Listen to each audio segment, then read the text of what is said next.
Half knowledge is always dangerous. All the suffering in life is needless. Like happiness is a choice, suffering is also a choice. The more you are in the soul consciousness, the more closer you are to the truth. Only a person who understands what is truth will be able to understand what is his Dharma. If you really want to come out of Tamoguna Dosha, you have to reverse the attitude. Always help the other person, knowing the other person is no less than you.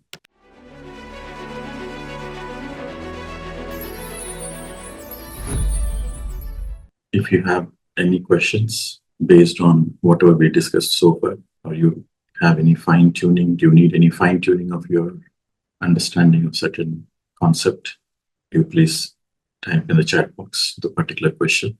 Then we can consolidate and then we go forward. How to come out from Tamoguna Dosha and maintain consistency. Okay. Tamoguna Dosha. What is Tamoguna Dosha? Laziness. Right. So normally people who have this imbalance, they tend to postpone the things. They have this attitude, let us enjoy this moment and we'll postpone. What we need to do, we'll postpone. Right? So how to overcome it? Just reverse it.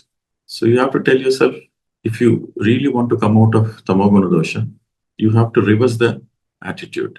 How do you reverse the attitude? You tell yourself, let me work today, enjoy tomorrow. The Tamoguna Dosha people will be, let me enjoy today and I will do the work tomorrow. Right? You have to just reverse it. Let me work today and naturally I'll enjoy tomorrow. So putting the work as the first priority, you come out of Tamoguna Dosha. Okay. How do you come out of Rajoguna Dosha? You come out of Rajoguna Dosha because Rajoguna Dosha is all you feeling special, right? You are superior, power, control. It's all about superiority complex, one-up consciousness. So you come out of Rajoguna Dosha by understanding the universal truth that God created everybody equal. Nobody is less than you, nobody is greater. When you understand that everybody is created equal in the eyes of God, then naturally you come out of Tamoguna Dosha. You become very humble. You start treating everybody as you treat yourself. Okay, you don't look down upon anybody. By understanding the truth, in God's creation, there is no favoritism. And how do you come out of Satvika Guna Dosha? You come out of Satvika Guna Dosha by understanding half knowledge is dangerous. So this is the line you have to underline. Half knowledge is always dangerous. Tamoguna Dosha, work first, enjoy tomorrow. Rajoguna Dosha, to understand in the God's creation, there is no favoritism.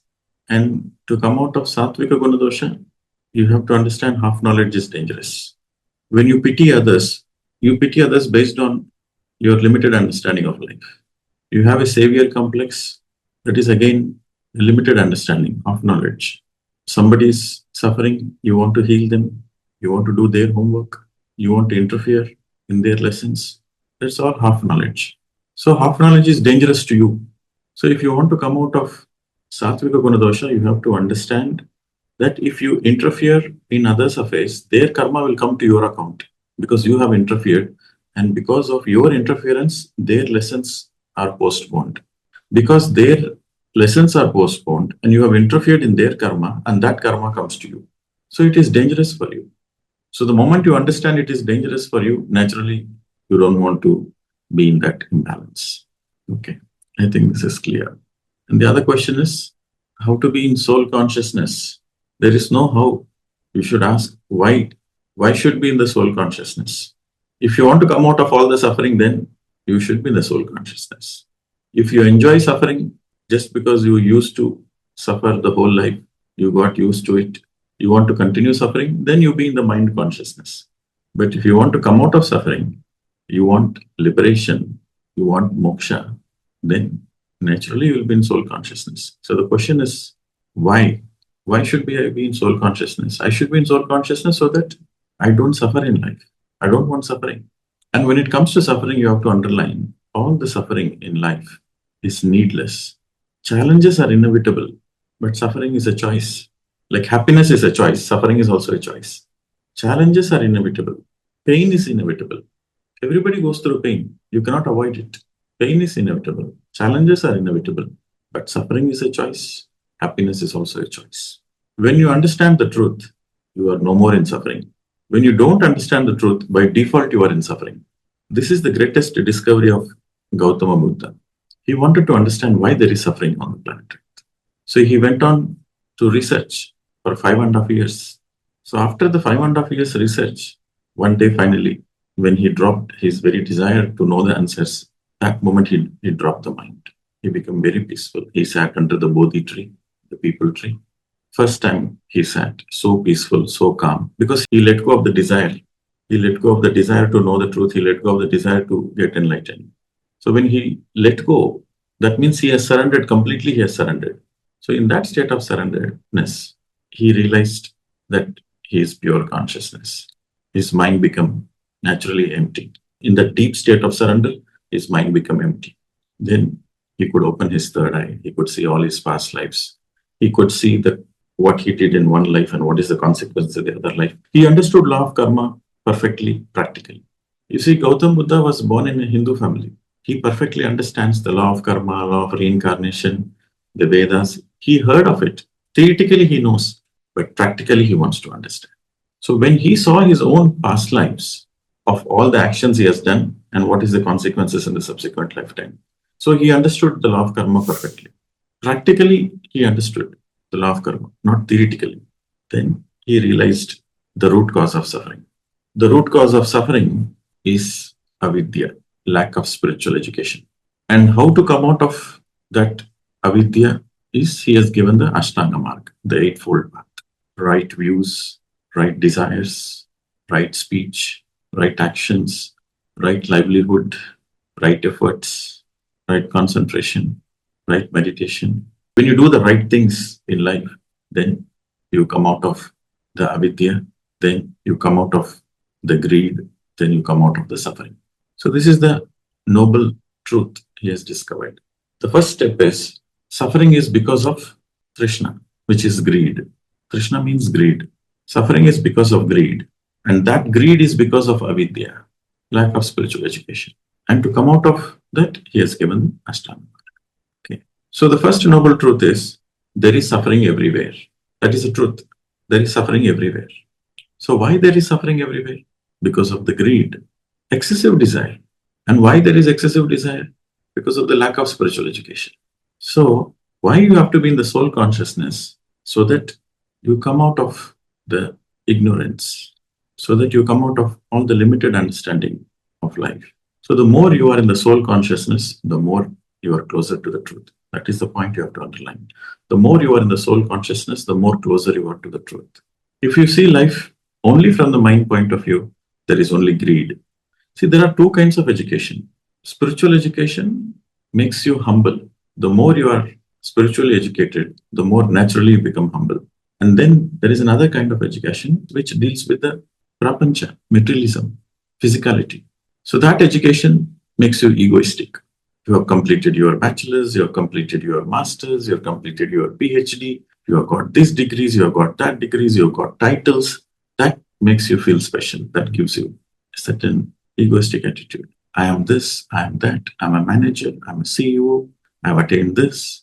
So that education, the education which relates to the physicality, gets into the ego consciousness. But the soul education makes you humble. The real education is the education which makes you humble, which is the soul education, the spiritual science. Okay. There is another question. What exactly means purity of the mind? When your mind is aligned to the heart, then we say there is a purity in the mind. When the mind is aligned to the heart, then we say the mind is pure. See, mind as such is not negative. For a person who is in the heart space, his mind is a pure mind because his mind and heart is aligned. Mind is nothing but your expressions, your experiences from your surroundings. Mind is bundle of thoughts. Your experiences of your surroundings becomes your mind.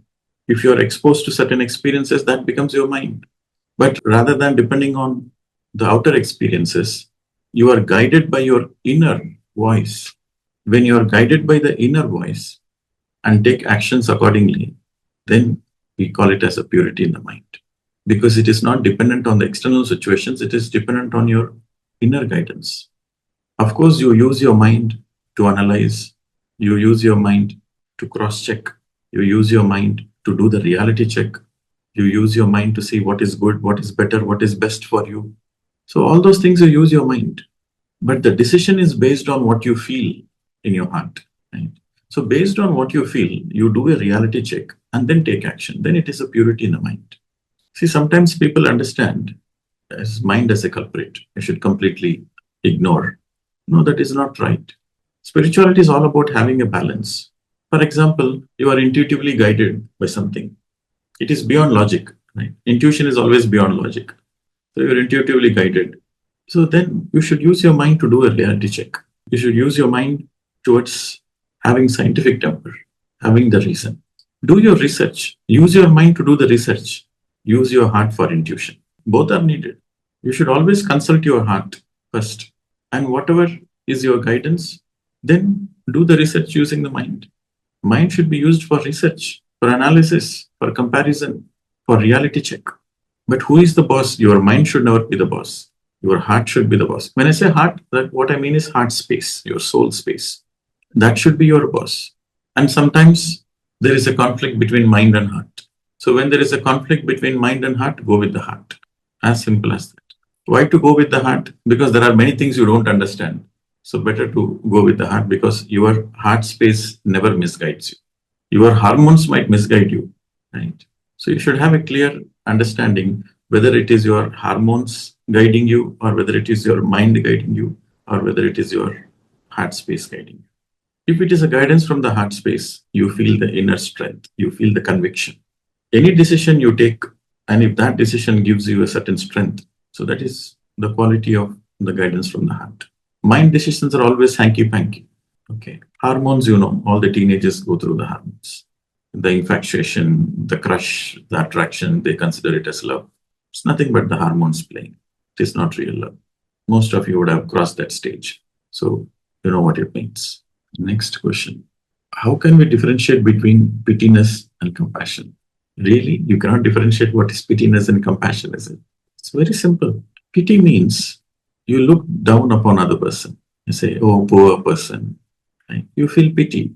You feel yourself to be superior. So in the feeling pity, you feel yourself to be superior and you feel the other person as helpless, other person as poor.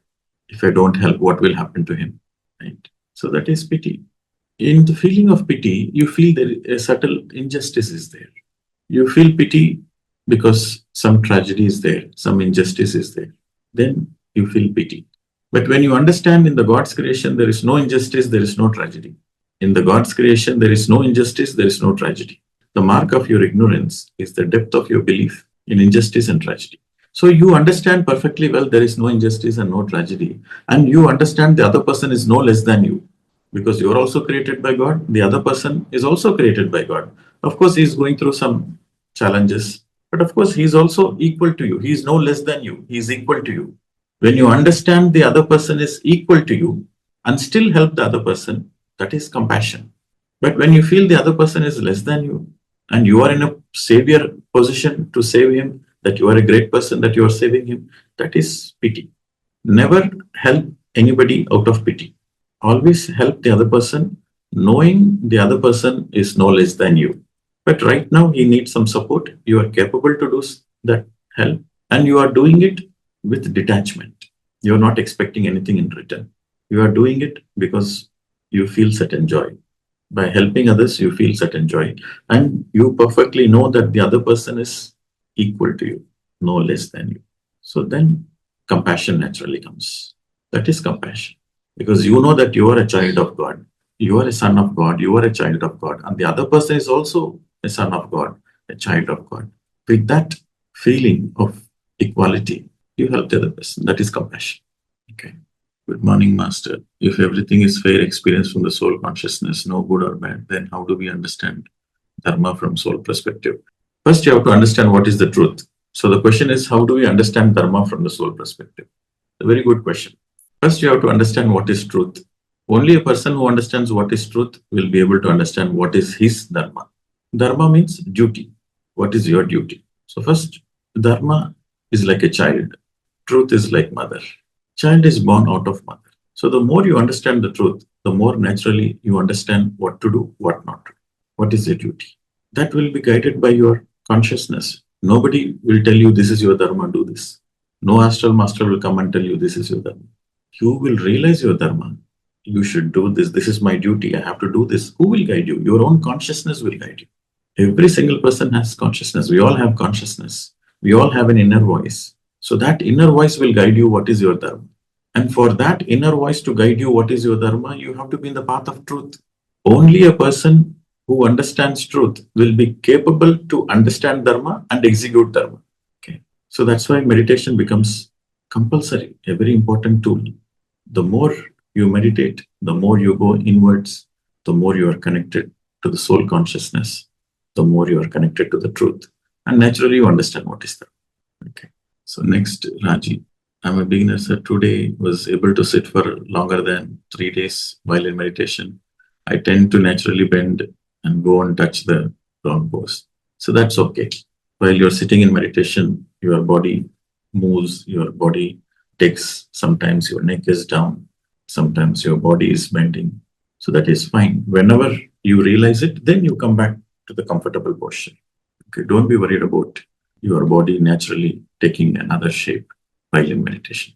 The moment you feel little uncomfortable or the moment you feel you're not in a still posture, that moment you slowly come back and continue your meditation. You don't need to be worried. Is there any link with good and what to eat on the doshas? So you think there are different foods for different doshas, is it? Yeah, Tamoguna is like all the meat and non-vegetarian food is Tamoguna Dosha. Okay. Eating garlic, onion, all those things is Rajoguna Dosha.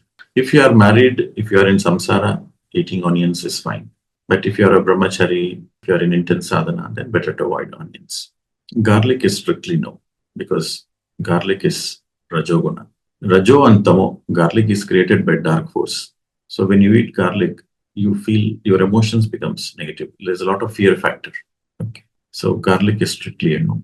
And when it comes to food, Sattvika food is more of vegetables, fruits, and all kinds of vegetarian food is Sattvika. Then there is a Shuddha Satvik. Shuddha Sattvika food means I want you to do this experiment. Okay, so this is also an energy experiment. So today also I'll give you some experiments towards energy science. So note down this experiment. Most of you are vegetarians who have come into the path of meditation. Naturally, you become vegetarian. Because you become sensitive to energy, naturally you become vegetarian. Now there are two kinds of food, Sattvika and Shuddha Sattvika. Okay. Shuddha Sattvika means pure Sattvik. Normally, if you go to restaurants, they will say pure vegetarian food, right? Pure Sattvik food, but there is no pure there, right? It's all marketing, but you can do it at home. When you cook vegetarian food, it is Sattvik food. But before entering in the kitchen, you take shower, you meditate for 20 minutes, then you go on to the kitchen and cook the food. That becomes Shuddha Sattvik. That becomes pure Sattvik food. That food has high energy. The hands which cook matters. So this is a very important exercise I want all of you to do. The hands which you cook matters. You take shower, cleanse your aura, meditate for some time, then go to the kitchen and cook the food. The energy level in the food will be more. Same ingredients, same dish. One day you cook without meditation, without taking shower, without meditation, you cook. Or you can do this experiment. You take shower, no meditation, go to the kitchen and cook. See how the food is. You have taken shower, but no meditation. The other day, no shower, just cook. The other day, take shower, meditate and cook. And the next day, take shower, meditate and cook mindfully with happiness in your heart. You will see the energy difference. Okay. So Shuddha Sattvika means you are cooking in a meditative state. In a house, who has the highest energy, only they should enter the kitchen. Then the whole family will get the benefit of high energy food. And imagine you are going to a restaurant. So probably the workers there, they are not vegetarian themselves. And they're probably exploited. And they're feeling agitated, stressed while cooking. And all the energy, the stress energy goes into that food. Even though it is vegetarian food, but it has no energy. That's why you see that sometimes, you go to the restaurants because you are traveling and you eat food, but you don't feel satisfied. While eating, the food is tasty, but after eating the food, you are not satisfied. Something is off because the person who is cooking has no energy. Your thoughts impact. while cooking, whatever the thoughts you have, that energy goes into the food. So pure sattvic food means you are cooking in a meditative state. Your aura is cleansed, you are cooking in a meditative state. So that food is the best food. Generally, we say mother's food is the best. Why? When the mother is cooking with so much joy because the mother knows that the children are going to eat. So she's cooking with so much joy. So that energizes the food. Okay. So that is how you can do this experiment. Energy in the food. So the experiment is the difference between Satvik and Shuddha Satvik. Satvik versus Shuddha Satvik. That is the experiment I want you to do. This is real spiritual science. Okay. You integrating all these aspects in your day-to-day life is practical spirituality. Okay. I'll take the small ones. Sir, is it normal to fall asleep while doing meditation? Yes, it is very normal to fall asleep. If you have very less energy, if your energy levels are very low, naturally you tend to go into sleep in meditation. That is because of depleted energy. When you have depleted energy because of you are thinking too much, you are speaking too much, you are thinking unscientific, you are far away from the truth, then your energy naturally depletes. When you are closer to the truth, your energy amplifies. This is pure energy science. So anytime you sit in meditation and you feel asleep, you have to understand that you have to change your lifestyle. You have to change the way you carry your life because you are overdoing. So when you overdo, you deplete a lot of energy. So continue meditation, but at the same time, figure out where exactly the energy leakage is happening. Is it because of too much thinking or too much speaking or not doing your dharma? If you don't do your dharma, also you feel, discharge of energy. I'm practicing meditation from the past 20 days. Most of the times I'm falling asleep. Please guide how to overcome. In the beginning of meditation, people tend to fall asleep. It is not a normal sleep, it is a meditative sleep. So you don't need to be worried about it. Do more meditation. If you're falling asleep in meditation, that means you have very less energy. So increase your meditation time and consistently do for 40 days. 40 days consistently you do, naturally, you will recharge yourself quickly. And once your body is fully recharged, then even if you want to fall asleep, you cannot fall asleep in meditation. Your alertness is very high. Your awareness is very high. Okay. So don't worry about sleep. Continue meditation. So next, Raya. Sir, what is the role of music in meditation? Do we use our mind while hearing it? See, music has a very pleasant waves. If you see a pleasant music, it is very melodious. The waves are very smooth. It doesn't have a sharp waves. If you take a rock music, right, it is very sharp waves. But a melodious music, a gentle instrumental music has a soft wave. So music helps you to calm your mind. So in the beginning, you are observing the breath and also you are listening to the music in the beginning of meditation. But as you are observing the breath, slowly, music goes into background. Okay. So the role of the music is to calm your mind and to bring your mind more and more to the pleasant moment. Because when you're listening to the music, you are focusing on that music and the music is happening in the present moment. So slowly it brings you to the present moment. Your mind becomes naturally calm. It's a very natural fact. When you listen to a gentle music, you feel relaxed, right? So the role of the music is to make you feel relaxed. And initially, yes, you are focused on the music, but you notice that slowly the music goes into the background and your focus is on the breath. So music is not compulsory in meditation, but music helps in meditation, especially beginners. Music helps in meditation, but it is your choice. It is not compulsory, but it does help. Next question, Shahla. There are times when after doing consistent meditation, I can't do meditation for a few days. I once asked Patriji, he said, it's fine, take rest. What else can he say? You should be consistent in meditation. Should be do or die. You should have the attitude of do or die. Okay. Imagine Gautam Buddha in his research saying, one day I feel like and one day I don't feel like. He would have never realized the truth. He was in a do or die mode. He wants to know the truth. Buddha wants to know the truth. He was in a do or die mode. So only for a person who is in a do or die mode, they will realize the truth. See, I told you, you can use meditation technique either for relaxation or for self-healing process or for self-realization. So it depends on how much fire you have inside you. Few days you feel like meditating, and after that you don't feel like meditating. That means you're using meditation only for relaxation. Okay, there's nothing wrong in it, because if there is no fire inside you, what can anybody answer? You say continue, take rest. Whenever you feel headache, you meditate. Whenever you feel tired, you meditate. That is only for relaxation. But if you want to experience your ultimate nature, if you want to experience your true nature, if you want to understand yourself, if you want to realize yourself, if you want to awaken yourself, if you want to master yourself, then you should be in do or die mode. No compromise, come what may. Once you have taken meditation as a goal, then if you cannot do it, better die. So that should be the attitude. I'm not asking you to die, but I'm saying that should be the attitude. When you have this attitude of do or die, then success is inevitable. Self-realization is inevitable. Okay. So it all depends on how much intensity is your quest to know the truth. Everybody has the quest to know the truth. Everybody wants to get enlightened.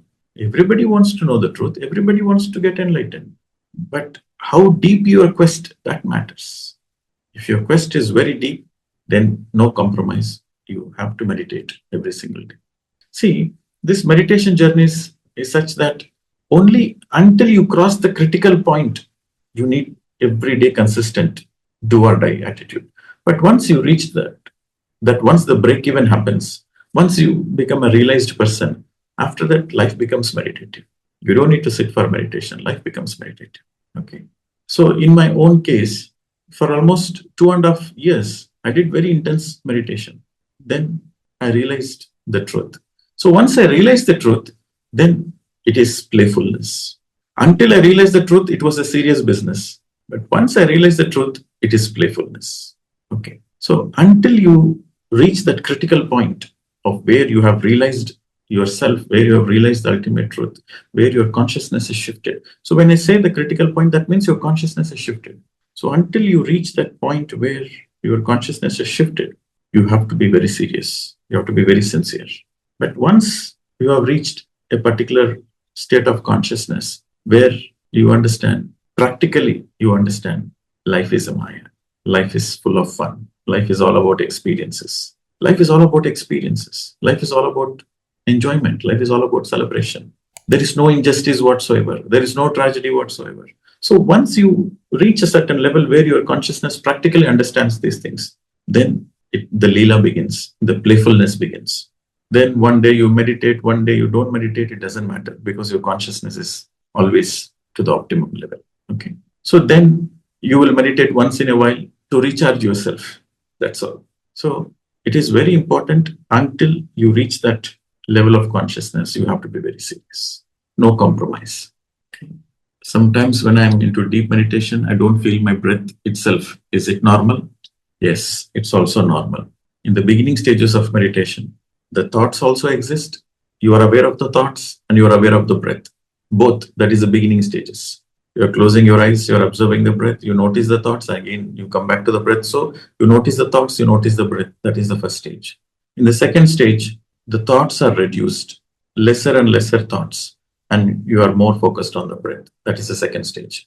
The third stage, no thoughts, only breath. The first stage, both exist. In the second stage, less thoughts, but your awareness is more on the breath. The third stage, zero thoughts. Your awareness is only on the breath. Only breath exists.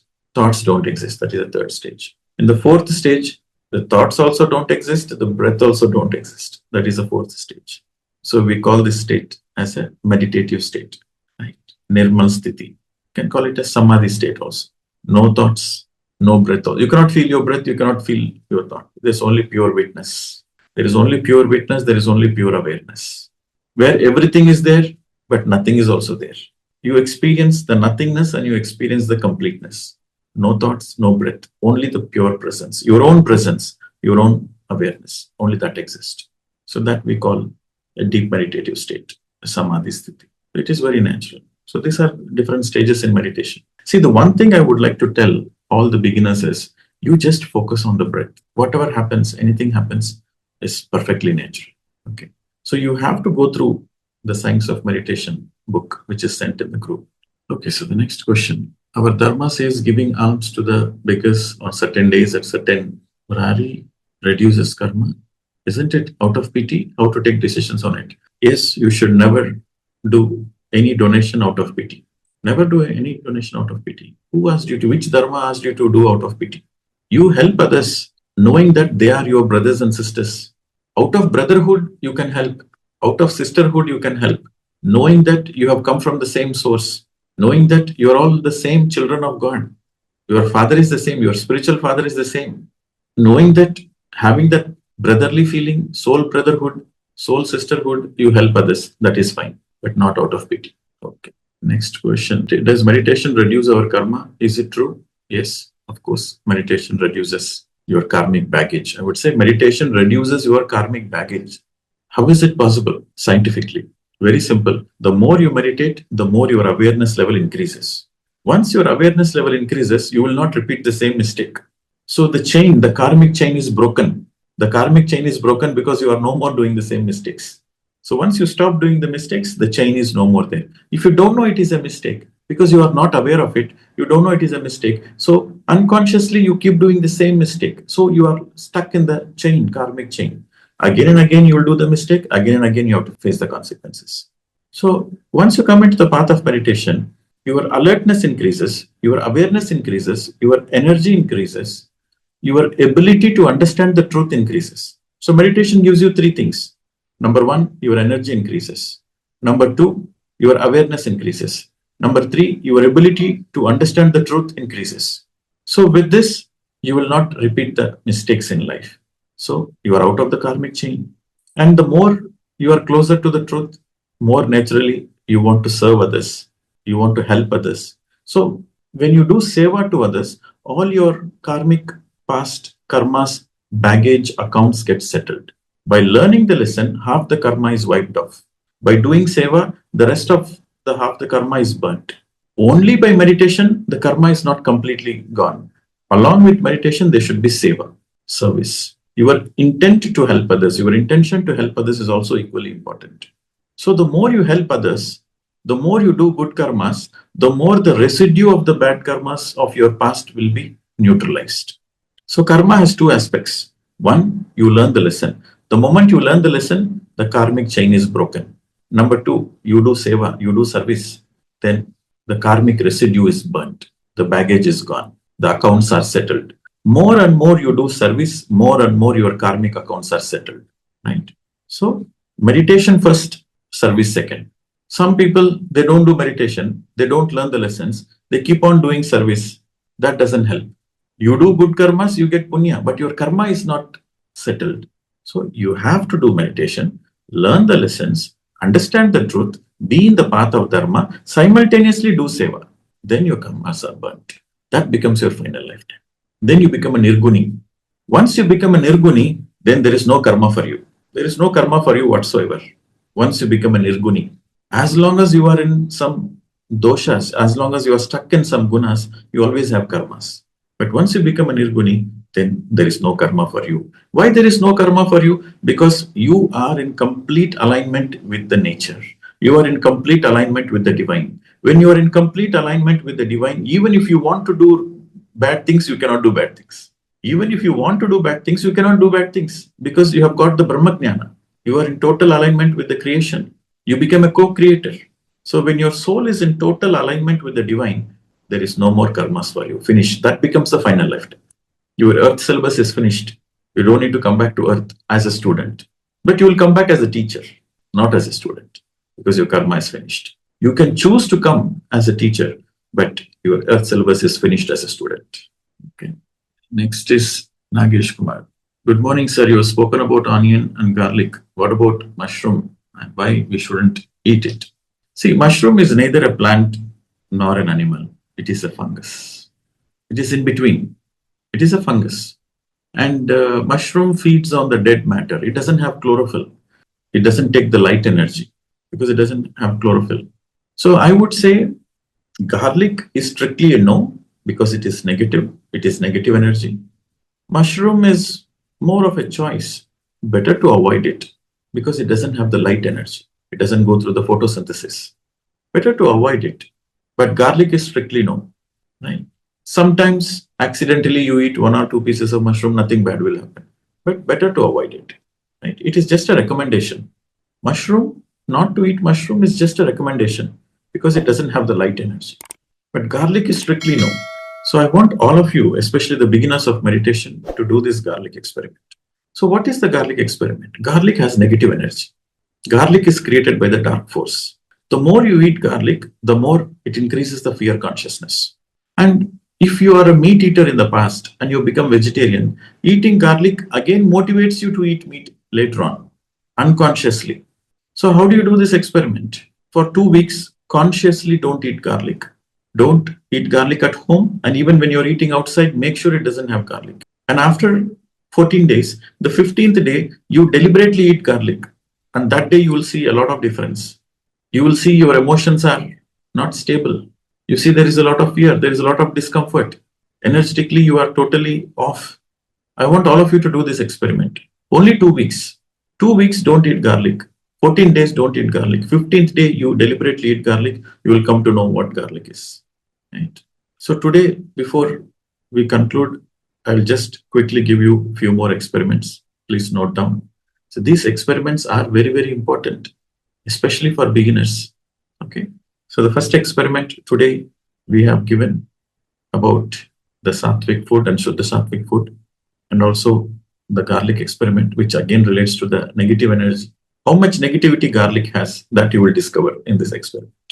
And the other experiment I want to give you related to the energy is every day, half an hour, you have to spend time in sunlight. You have to let the sunlight touch your skin.